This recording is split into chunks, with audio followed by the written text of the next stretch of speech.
এসেছি আবার একটা নতুন ব্লগ নিয়ে। আর কোথায় যাচ্ছি তোমাদেরকে বোকা বোকা কথাটা বলাটা ঠিক না, কারণ টাইটেল আর থাম্বনেল থেকে তোমরা বুঝেই যে আমরা কোথায় যাচ্ছি। তো এই তো দেখছো পাশে আমার কিন্তু আমার মেয়ে রয়েছে, আমার বড় রয়েছে। বড় একটু সামনের দিকে আছে, কারণ আমি তো বললাম আমাদের যেহেতু দুটো চ্যানেল, আরেকটা চ্যানেলের শ্যুটটা ও করছে, আমি এই শ্যুটটা করছি। আর যেটা একটা ব্যাপার, আমি প্রথম ব্লগ প্রথম যে কি বলে, আমি কথা গুলিয়ে ফেলছি, প্রথম যে জগন্নাথ মন্দিরের এটা ব্লগটা বানিয়েছিলাম, ওটা তো দেখছো লম্বাভাবে করা রয়েছে, এটাও লম্বাভাবেই করছি। তাই দেখছি লম্বাভাবে করলে ভিডিও কেমন হয়, সেজন্য আবার লম্বাভাবেও স্টার্ট করেছি। তো আবারও যাচ্ছি আরেক জগন্নাথ মন্দিরে, এটাও নতুন উদ্বোধন হয়েছে। তো আমিও নিজে প্রথম যাচ্ছি, তোমাদের সাথে শেয়ার করবো। তোমরা যারা যারা এসেছো দেখেছো তো আলাদা ব্যাপার, আর যারা আসনি দেখোনি তারা আমার মাধ্যমে একটু দেখে নাও। আর এই একই ব্যাপার, এটারও ডিটেলস কিন্তু থাকবে আমাদের ওই চ্যানেলে, আবারও তোমাদের ডেসক্রিপশনে লিঙ্ক দিয়ে দেবো, তোমরা দেখে নেবে। তো আপাতত চলো যাওয়া যায়। আর হ্যাঁ, কোথায় এসেছি সেটাও তো বলা হয়নি, এটা হচ্ছে কিন্তু রুবির মোড়, মানে রবি ঠাকুরের মোড়, এখানেই এসেছি। এবার এসেছি মন্দিরের কাছে, অপোজিটেই মন্দিরের কাছে পৌঁছে তোমাদেরকে মন্দিরটা দেখাচ্ছি। চলো, এই যে দেখো মন্দির, দেখেছো একদম রাস্তার ওপর সব গাড়ি যাচ্ছে, সমস্ত গাড়ি হাত দিয়ে যাচ্ছে। আর ডিটেলস তো বলেইছি, আমাদের আর একটা চ্যানেল থেকে ডিটেলস পেয়ে যাবে। তো চলো এবার যাই। মহাদেব হলেন হিন্দু ধর্মের এক প্রাচীন ও পবিত্র দেবতা, যিনি ভগবান বিষ্ণুর একটি রূপ। পুরাণ মতে তিনি জগন্নাথ দেবের আদি রূপ বা পূর্বরূপ হিসেবেই পরিচিত। উড়িষ্যার পুরীধামে জগন্নাথ, বলভদ্র ও সুভদ্রার মূর্তি প্রতিষ্ঠার পূর্বে নীলমাধবের পুজো হতো। নীলমাধবের পূজার ঐতিহাসিক ও পৌরাণিক ভিত্তিও রয়েছে। কিংবদন্তি অনুসারে বিদর্ভ রাজ্যের বিদ্যাপতি নামক এক ব্রাহ্মণ পুরোহিত গোপনে নীলমাধবের পূজা করতেন। পরে তিনি গোপনে তার মেয়ে ললিতার সহায়তায় রাজা ইন্দ্রদ্যুম্নকে এই দেবতা সম্পর্কে জানান।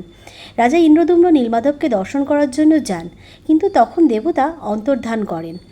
এরপরই রাজা ইন্দ্রদ্যুম্ন জগন্নাথ মন্দির প্রতিষ্ঠা করেন এবং সেখানে জগন্নাথ, বলভদ্র ও সুভদ্রার মূর্তি স্থাপন করেন।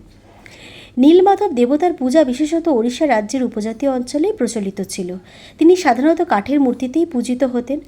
জগন্নাথ দেবের সঙ্গে তার গভীর সম্পর্ক থাকায় নীলমাধব আজও বহু ভক্তের কাছে ভগবান বিষ্ণুর এক গোপন ও অলৌকিক রূপ হিসেবে পূজিত হয়। তোমাদের তো জগন্নাথদেরকে দর্শন করালাম, তো এখন মন্দিরে বসে আছি।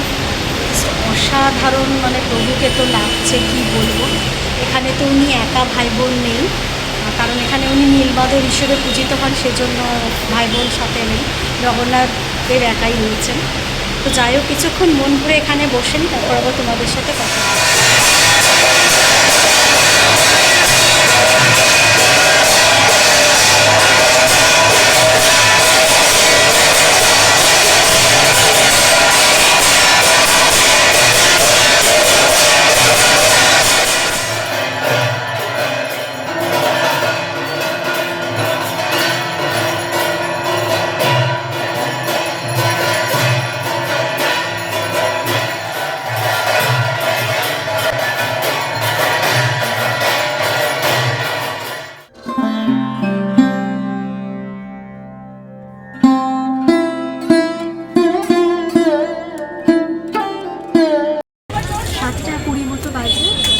শেষ হলো, পুজো ভীষণ ভালোভাবে, ভীষণ সুন্দরভাবে পুজো হলো হয়ে এখন ভোগ প্রসাদ দিয়েছে ওখান থেকে। তোমার লুচি রয়েছে, সুজি রয়েছে, এটাকে হালুয়াই বলবো, আর আলু ভাজা।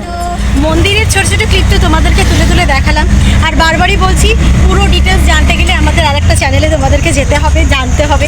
আর যদি যাও, অসুবিধা তো কিছু হবে না, খুব একটা খরচ তো কোনো হবে না, জাস্ট এই চ্যানেল থেকে ওই চ্যানেলে চলে যাবে। আর অবশ্যই একটুখানি কিন্তু সাবস্ক্রাইব করো, সাবস্ক্রাইব করতে বিশ্বাস করো, কোনো পয়সা লাগে না। তো চলো আজকের মতো টাটা। আর বেশি কিছু এখানে দেখানোর নেই, আমরা অলরেডি অটোর মধ্যেই রয়েছে, যেন অন্ধকার আসছে অটোর মধ্যে। এমনি টেনে একদম দুর্দান্ত পুজো দেখলাম, তোমাদেরকে দেখিয়েছি কিছু কিছু। তো চলো, ভালো লাগলে অবশ্যই লাইক করো, কমেন্ট করো, শেয়ার করো। কেমন, আজকের মতো টাটা।